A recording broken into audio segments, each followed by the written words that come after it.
Dream 11 అని ఉంటుంది. నువ్వు 11 మెంబర్స్‌తో కూడుకున్న క్రికెట్ టీమ్‌ని గానీ, ఫుట్బాల్ టీమ్‌ని గానీ నువ్వే క్రియేట్ చేస్తావు ఆన్‌లైన్‌లో.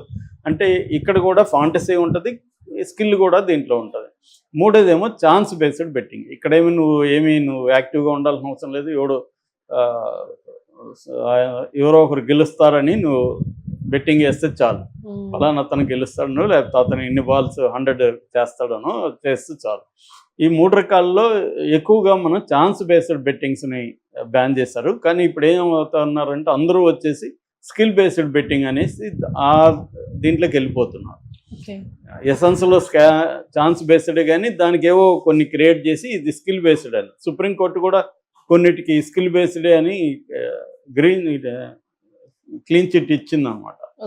సో అలా మోసం చేయగలుగుతున్నారు వాళ్ళు. గవర్నమెంట్ కూడా దీని నుంచి ఆదాయం వస్తుందని, నిర్మలమ్మకి ఏంటంటే ఆదాయం వచ్చి ట్యాక్స్ ఇస్తే దేనైనా వదిలేస్తారు.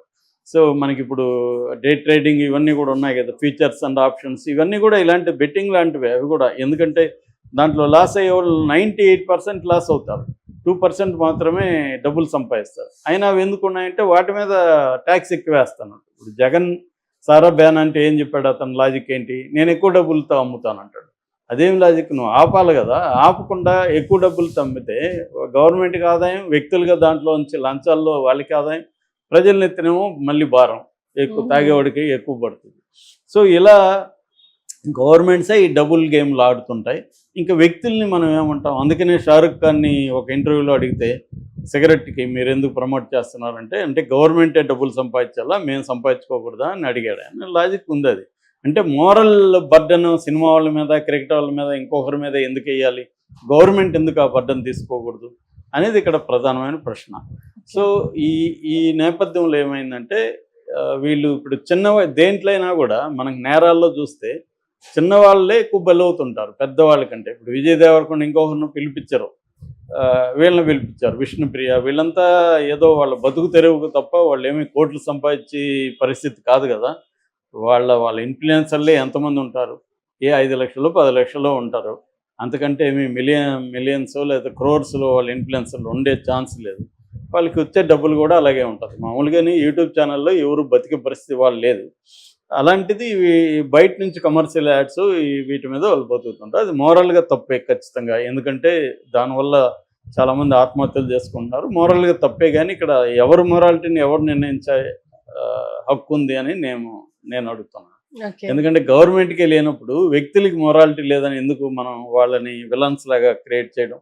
సరే, ఏదేమైనా వీళ్ళ మీద కేసులు పెట్టారు. ఈ కేసులు లీగల్గా నిలుస్తాయి లేదనేది పక్కన పెడితే వీళ్ళనైతే ఇప్పుడు విచారణ పేరుతో పిలిపిస్తున్నారు. ఈ క్రమంలో ఇప్పుడు ఏమైందంటే సడన్గా కేటీఆర్ పేరు నిన్నటి నుంచి వైరల్ అవుతుంది. అదేంటంటే విష్ణుప్రియ, రీతు చౌదరి అనే 2 అమ్మాయిలు, వీళ్ళ ఇన్ఫ్లుయెన్సర్లు, వీళ్ళు కేటీఆర్ పేరు చెప్పాడని. అంటే కేటీఆర్ చేయమంటేనే మేము ప్రమోట్ చేశాము, కేటీఆర్ మమ్మల్ని జన్వాడ గెస్ట్ హౌస్కి కూడా ఎవ్రీ మంత్ 2-3 సార్లు కొంతమందితో గెట్ టుగెదర్ పెట్టి పార్టీలు ఇచ్చేవాడు. అక్కడ చెప్పాడు, ఈ బెట్టింగ్ బిజినెస్లో మనోళ్ళే ఉన్నారు, మీరు ప్రమోట్ చేయండి, నేనున్నాను మీ వెనక అని చెప్పాడు. అట్లా ఎంకరేజ్ చేశారు, చెప్పారు. రెండోది వాళ్ళ అనుచరులు మా ప్రైవేట్ వీడియోలు పెట్టుకొని, మా ఫోటోలు పెట్టుకొని మమ్మల్ని బ్లాక్మెయిల్ చేశారు అని చెప్పినట్టుగా వార్తలు. ఇది ఎక్కడ అఫీషియల్గా పోలీసులు చెప్పలేదు, ఈ అమ్మాయిలు కూడా అఫీషియల్గా ఎక్కడ మాట్లాడలేదు. కానీ వార్త వైరల్ అవుతుంది.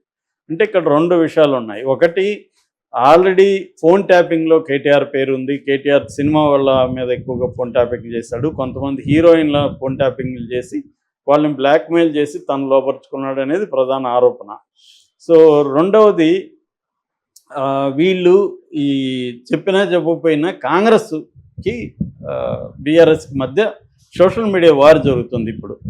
వీళ్ళు పెద్ద ఎత్తున, బీఆర్ఎస్ కూడా సోషల్ మీడియా. ఎందుకంటే వైసీపీ వాళ్ళు జూనియర్ ఎన్టీఆర్ని ఉపయోగించుకొని అప్పుడప్పుడు జూనియర్ ఎన్టీఆర్ ఫ్లెక్సీల్ని వీళ్ళ చంద్రబాబు, లోకేష్ మీటింగ్లో పెట్టడం, జూనియర్ ఎన్టీఆర్ సీఎం కావాలని స్లోగన్స్ ఇప్పించడం.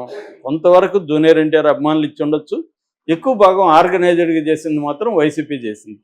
అంటే వాళ్ళ ప్లాన్ ఏంటంటే జూనియర్ ఎన్టీఆర్ అభిమానుల్ని తెలుగుదేశం నుంచి దూరం చేయాలనేది వైసీపీ ప్లాన్. సో అది ట్రై చేస్తారు వాళ్ళు గతంలో. దానికి జూనియర్ ఎన్టీఆర్ కూడా ఇండైరెక్ట్గా దోహదం చేస్తాడు, ఎక్కడ ఖండించలేదు. నా ఫ్లెక్సీలు వైసీపీ పెడితే నాకు సంబంధం లేదని కానీ అట్లా ఎక్కడా స్టేట్మెంట్ ఇవ్వాలి. మౌనాన్ని ఆశ్రయించాడు. ఒక్కోసారి మౌనం అర్ధాంగీకారం, ఒక్కోసారి అనంగీకారం కూడా. సో అలాగా ఇతను ఇండైరెక్ట్గా వైసీపీ దాన్ని ఎంకరేజ్ చేస్తున్నట్టుగా అయింది.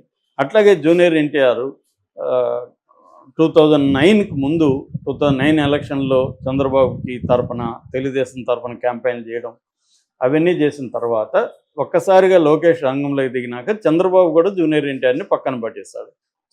చంద్రబాబు కాదు, ఏ రాజకీయ నాయకుడు తనకు అవసరం అయితే వాడుకుంటారు, పక్కన పెట్టేస్తారు. చంద్రబాబు ఇంకొంత దాంట్లో 4 ఆకలు ఎక్కువ చదివిన వ్యక్తి. ఎవరిని ఎప్పుడు ఎలా వాడుకోవాలనేది ఆయనకి తెలిసినట్టుగా ఎవరికి తెలియదు. అందరూ కూడా ఇదే చేయాలనుకుంటారు, ఆయన పర్ఫెక్ట్గా చేస్తాడు. అలాగే జూనియర్ ఎన్టీఆర్ని వాడుకొని పక్కన పెట్టేశాడు అనేది ఆయన పాయింట్ ఆఫ్ వ్యూ. ఆయన కరెక్టే, కొడుకు సీఎం కావాలనుకుంటాడు, కానీ జూనియర్ ఎన్టీఆర్ సీఎం కావాలని చంద్రబాబు ఎందుకు అనుకుంటాడు? ఎవరైనా ఎందుకు అనుకుంటారు? కాబట్టి ఆయన లోకేష్ కోసం ఇతను ఉంటే ఇబ్బంది, ఇతను డామినేట్ చేస్తాడు, ఇతనికి ఒక కరిష్మా ఉంది. అప్పుడైతే లోకేష్కి ఏమీ లేదు కూడా, నెగిటివ్గా ఉంది లోకేష్ మీద. నోరు తెరిస్తే అతను ఏం మాట్లాడతారో తెలియదు, బాడీ అంతా ఎట్లా ఉంది, అలాగా ఉండేది. ఇతనేమో అనర్గళంగా ఉపన్యాసాలు వేయగలడు, ఆల్రెడీ ఎన్టీఆర్ రూపం ఉంది, పెద్ద ఎన్టీఆర్. కాబట్టి ఇవన్నీ ఆలోచించి చంద్రబాబు పక్కన పెట్టేశాడు. ఆయన పాయింట్ ఆఫ్ వ్యూలో పొలిటికల్గా అది కరెక్టే. దాని తర్వాత జూనియర్ ఎన్టీఆర్కి కూడా తెలిసి వచ్చింది, మన అప్పటికి కుర్రాడు ఇతను, 19-20 ఏళ్ళు కూడా లేవు. ఇతని చుట్టూ కూడా నువ్వే కాబోయే సీఎం అని ఇతను కూడా